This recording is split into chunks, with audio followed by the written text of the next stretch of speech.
अस्सलाम वालेकुम नाज़रीन, कैसे हैं आप? ठीक हैं, खैरियत से हैं? और कैसा जा रहा है आज? मैच देख रहे हैं? मैंने तो मैच देख लिया जी। बड़ा ज़बरदस्त शानदार बैटिंग का मुजाहरा किया है बेन डकेट ने और अपने वनडे कैरियर की तीसरी सेंचुरी स्कोर की और ज़बरदस्त सेंचुरी स्कोर की। 165 रन, 165 रन, जिसमें 17 चौके 3 छक्के शामिल हैं। कज़ाफ़ी स्टेडियम लाहौर में ये मैच हो रहा है। अब ऑस्ट्रेलियन टीम इस टोटल को चेस करने की कोशिशों में मशगूल है, लेकिन जो टारगेट है वो बहुत बड़ा है। लेकिन क्रिकेट में कोई चीज़ नामुमकिन नहीं होती, क्योंकि जो टॉस जीत के पहले फील्डिंग करने का फ़ैसला किया था स्टीव स्मिथ ने, वो जहाँ तक मैं अंडरस्टैंड कर सका हूँ या आप भी अंडरस्टैंड करते होंगे कि उनके पास दुनिया के 3 बेहतरीन फास्ट बॉलर इस मैच में नहीं बल्कि चैम्पियंस ट्रॉफी में नहीं। कप्तान पैट कमिंस क्या बॉलर है, क्या रनअप है, क्या उसका फॉलो थ्रू है। उसके साथ inswinger, outswinger, bouncers. Pat Cummins जब बॉलिंग करने आते तो बड़ा ज़बरदस्त दिलकश अंदाज लगता था। वो टीम में नहीं है। और उसके साथ मिचेल स्टार्क, वो भी नहीं है भाई। दुनिया का इतना बेहतरीन फास्ट बॉलर, दोनों फास्ट बॉलर, फिर तीसरा जोश हेजलवुड, वो भी नहीं है। तो दुनिया का बेहतरीन अटैक वो इस मैच में पार्टिसिपेट नहीं कर रहा और यही सबब है कि स्टीव स्मिथ ने टॉस जीत के पहले फील्डिंग की। शायद उसको ये एक्सपेक्टेशंस है कि उनके जो बैटर्स हैं वो ये कितना भी टोटल अगर मिलेगा तो उसको वो चेस कर लेगी। दूसरा हिस्टोरिकल मैच इसलिए है कि न्यूट्रल वेन्यूज़ पे दोनों टीमें पहली दफ़ा पाकिस्तान में खेल रही हैं। ऑस्ट्रेलिया और इंग्लैंड का मुकाबला पाकिस्तान में चैम्पियंस ट्रॉफी में पहली दफ़ा हो रहा है और क्रिकेट की तारीख की दोनों वो टीमें हैं जिन्होंने क्रिकेट की शुरुआत की। जहाँ तक मुझे याद आता है 1876 में इन टीमों के बीच में टेस्ट मैच हुआ था और एशेज़ सीरीज़ में दोनों रिवायती हरीफ टीमें हैं और इनके जो मैचेस होते हैं वो सारी दुनिया देखती है। और उसके बाद हमारी बारी आती है इंडिया और पाकिस्तान की, तो हमारा मैच भी देखने के लिए सारी दुनिया जो है वो या तो स्टेडियम में बैठ जाती है या टीवी के सामने बैठ जाती है। तो आज का मैच है उसमें इंग्लिश प्लेयर्स, इंग्लिश तमाशाई, ऑस्ट्रेलियन प्लेयर्स, ऑस्ट्रेलियन तमाशाई या दुनिया के जितने भी क्रिकेट लवर्स हैं वो आज के मैच को देख के हैरान और परेशान भी हो रहे होंगे। लेकिन उनको एक तो कंडीशन का पता है कि भाई 3 फास्ट बॉलर नहीं है, तो डेफिनेटली उसका एडवांटेज इंग्लैंड के बैटर्स ने उठाया। अगर हम बैटिंग की बात करें मजमूई तौर पे तो 165 रन की खिली इनिंग अकेले बेन डेकेट ने, और जिसमें 17 चौके 3 छक्के शामिल थे। फिर नीचे जाते हैं तो जोए रोट ने भी 68 रन की इनिंग खेली। 23 रन कप्तान जोस बटलर ने स्कोर किए और जोफ्रा आर्चर जो फास्ट बॉलर हैं उन्होंने भी 21 रन की इनिंग खेल के टीम का टोटल जो है वो 351 रन बनाने में अहम किरदार अदा किया।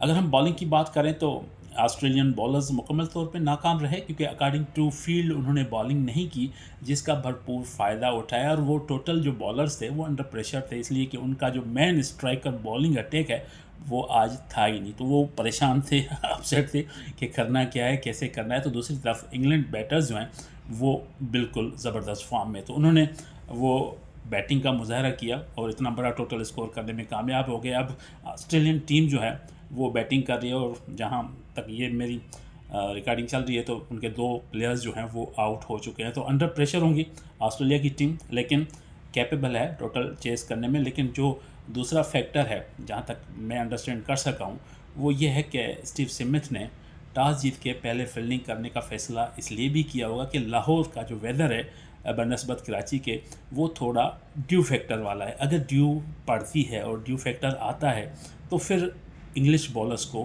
तकलीफ़ होगी, फास्ट बॉलर्स की स्विंग नहीं होगी, स्पिनर्स की स्पिन नहीं होगी बॉल, तो उसका भरपूर फ़ायदा उठा सकती है ऑस्ट्रेलिया की बैटिंग लाइनअप। देखिए क्या कंडीशन है, क्या सूरत हाल है। लेकिन मजमूई तौर पे अभी जो मैच चल रहा है उसमें तो जो कंडीशंस हैं उसमें अभी तक डोमिनेट किया हुआ है इंग्लैंड ने ऑस्ट्रेलिया के अगेंस्ट। और मजमूई तौर पे जो ट्रैक रिकॉर्ड भी बताता है कि इंग्लैंड जहाँ भी इनका मैच हुआ है वहाँ पे इन्होंने डोमिनेट किया है अगेंस्ट ऑस्ट्रेलिया। लेकिन दोनों टीमें बेहतरीन प्लेयर्स पे मुश्तमिल हैं।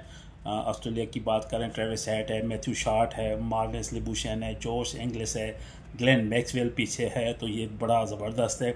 और बॉलिंग में देखा तो एडम जाम्पा है, लेकिन बॉलर्स इतनी अच्छी कारकर्दगी का मुजाहरा नहीं कर सके और यही सबब है कि आपकी इंग्लिश टीम इतना बड़ा स्कोर करने में कामयाब हो गई। लेकिन जो चीज़ मैं अंडरस्टैंड कर सका हूँ कि एक तो तारीखी मैच दोनों टीमों के बीच में चैम्पियंस ट्रॉफी 2025 का, और सिटी कौन सा है, कज़ाफ़ी स्टेडियम लाहौर। और पहली दफ़ा बड़े ज़बरदस्त अंदाज से तमाशियों ने इस मैच को अंडरस्टैंड किया है, देखा है, एंजॉय किया है और बैटिंग से महजूज हुए हैं बेन डेकेट की। ये तीसरी सेंचुरी है वनडे कैरियर की और हाईएस्ट स्कोर भी इनका वनडे कैरियर में यही स्कोर है। इससे पहले उन्होंने 2 सेंचुरियाँ स्कोर की थी, ये तीसरी सेंचुरी है। तो अब देखते हैं कि ऑस्ट्रेलिया की टीम जो है वो किस तरह से इस टोटल को चेस करने की कोशिश कर रही है, क्योंकि वो भी बड़े स्पिरिट वाले प्लेयर हैं। वो अपनी नेचुरल गेम खेलते हैं, वो कभी भी बैकफुट पे नहीं जाते हैं, अंडर प्रेशर नहीं होते। आज देखते हैं कि वो किस तरह से फ़ाइट बैक करते हैं, लेकिन वो फ़ाइट बैक करने की पूरी सलाहियत रखते हैं। ख़ासतौर पे अगर स्टीव स्मिथ की बात करें, उसके साथ ग्लेन मैक्सवेल की बैटिंग की बात करें, तो आपने ग्लेन मैक्सवेल को 2023 के वर्ल्ड कप में भी देखा था, क्या उन्होंने बैटिंग की थी। तो वो कैपेबल हैं चेस करने के, और मैंने कहा ड्यू का फैक्टर आ गया तो फिर इंग्लिश बॉलर्स के लिए मसला होगा। एक तरफ तो ये मैच है, दूसरी तरफ सबकी नज़रें हैं पाकिस्तान और इंडिया की टीमों के बीच में। मैच होने जा रहा है कल दुबई के स्पोर्ट्स सिटी स्टेडियम में, और दोनों टीमें भरपूर तैयारियों में मसरूफ़ है।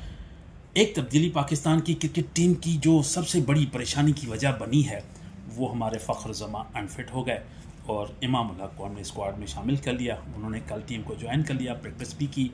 साइड मैच में यहाँ पे उन्होंने 98 की इनिंग खेली थी, फिर कायद आज़म ट्रॉफ़ी में भी उन्होंने सेंचुरी स्कोर की। इट मीन्स के वो फॉर्म में है, लेकिन 1.25 साल के बाद वो टीम में शामिल हुए हैं। तो थोड़ा सा प्रेशर मैं समझता हूँ एज अ क्रिकेटर उनके ऊपर होगा कि अपनी टीम में जगह पक्की करनी है और अपनी सिलेक्शन को जस्टिफाई करना है।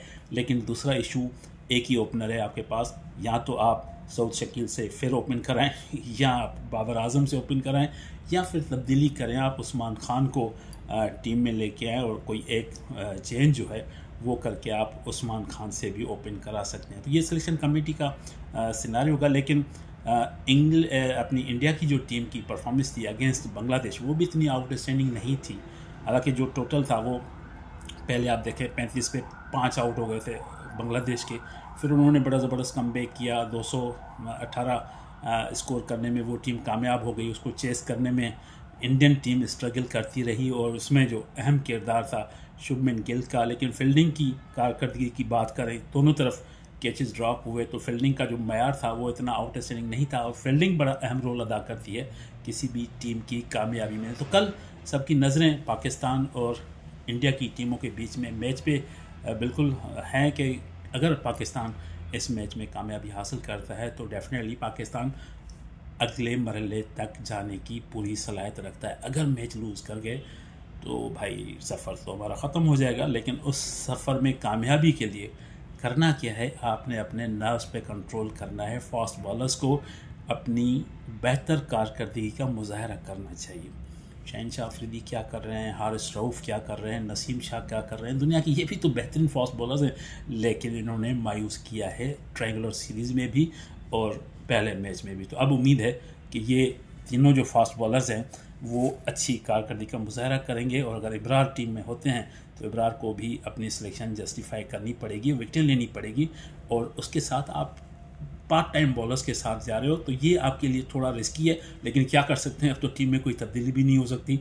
एक ही तब्दीली थी, तो आपने इब्रार के साथ सलमान आगा को ही बॉल कराना है, और उसके साथ आपने खुशदिल शाह को भी कराना है बॉल। तो ये पार्ट टाइमर्स है, तो ये सिलेक्शन जो है पाकिस्तान क्रिकेट टीम की, ये भी जस्टिफाई नहीं करती, जहाँ तक मैं समझता हूँ कि आपके पास हर प्लेयर का एक अल्टरनेट होना चाहिए था, कि किसी के साथ भी कोई इशू हो सकता है तो आपके बेंच पे उसका अल्टरनेट होना चाहिए था। अब आपके पास एक ही स्पिनर है इब्रार, वो स्पेशलिस्ट है। अगर वो अनफिट हो जाता तो आपके पास कोई स्पिनर नहीं है, आप पार्ट टाइमर के साथ जा रहे हो, जो बीच में 10 ओवर के बाद ओवर्स आते हैं वो चलाते हैं। अगर उनको मार पड़ गई तो फिर तो मैच आपके हाथों से निकल जाएगी। दूसरा, ओपनर्स को अहम किरदार अदा करना पड़ेगा भाई। सर्किल के 10 ओवर हैं, बड़ी आसान क्रिकेट है पता नहीं क्यों उन्होंने मुश्किल बना दी है। आपके सामने आज देखें इंग्लैंड ने कितनी अच्छी क्रिकेट खेली, आपके साउथ अफ्रीका ने खेली, उससे पहले न्यूजीलैंड ने खेली। 10 ओवर का सर्किल होता है, 2 प्लेयर्स बाहर होते हैं, आप सामने वाली बॉल को सीधा खेलें, और जो बॉल आपको स्ट्रोक मिलती है तो आप सर्किल से ऊपर मार दें भाई, कोई मसला नहीं। बड़े दिल के साथ जाएं और कॉन्फिडेंस के साथ जाएं, अंडर प्रेशर ना खेलें, और मॉडर्न डे क्रिकेट यही है कि भाई जो बॉल आप रोक सकते हो ना, जहाँ तक मेरी अपनी अंडरस्टैंडिंग है, जो बॉल रोक सकते हैं आप उसको चौका भी मार सकते हैं, छक्का भी मार सकते हैं। तो जो नेचुरल प्लेयर है वो अपनी नेचुरल गेम खेलें। अगर नेचुरल गेम से हट के आप गेम खेलेंगे तो वो आपको सूट नहीं करेगी और आप परफॉर्म नहीं कर सकेंगे। तो इस दुआ के साथ उम्मीद है कि पाकिस्तान इंडिया के अगेंस्ट जो मैच है उसमें कामयाबी हासिल करेगा और इस सीज़न में जो चैम्पियंस ट्रॉफी का सफ़र है वो जारी रहेगा। फिर आप बांग्लादेश से खेलेंगे, वो भी जीते तो आप सेमीफाइनल में पहुंचेंगे। तो बड़े दिल के साथ जाना है, बड़े कॉन्फिडेंस के साथ जाना है और बड़ी प्लानिंग के साथ जाना है। वहाँ पे भी आपको पता है रोहित शर्मा है, वहाँ पे विराट कोहली है, केएल राहुल है, इन प्लेयर्स की परफॉर्मेंस का भी आपको पता है। तो उम्मीद है कि मोहम्मद रिजवान अपने पिछले मैचेस की जो कारकर्दगी है उससे उन्होंने सबक सीखा होगा, बॉलर्स ने सबक सीखा होगा, फील्डर्स ने सबक सीखा होगा और टीम को कामयाबी दिलाने में वो अहम किरदार अदा करेंगे। उम्मीद है कि ये जो कल मैच होने जा रहा है इसमें पाकिस्तान इंशाल्लाह कामयाबी हासिल करेगा।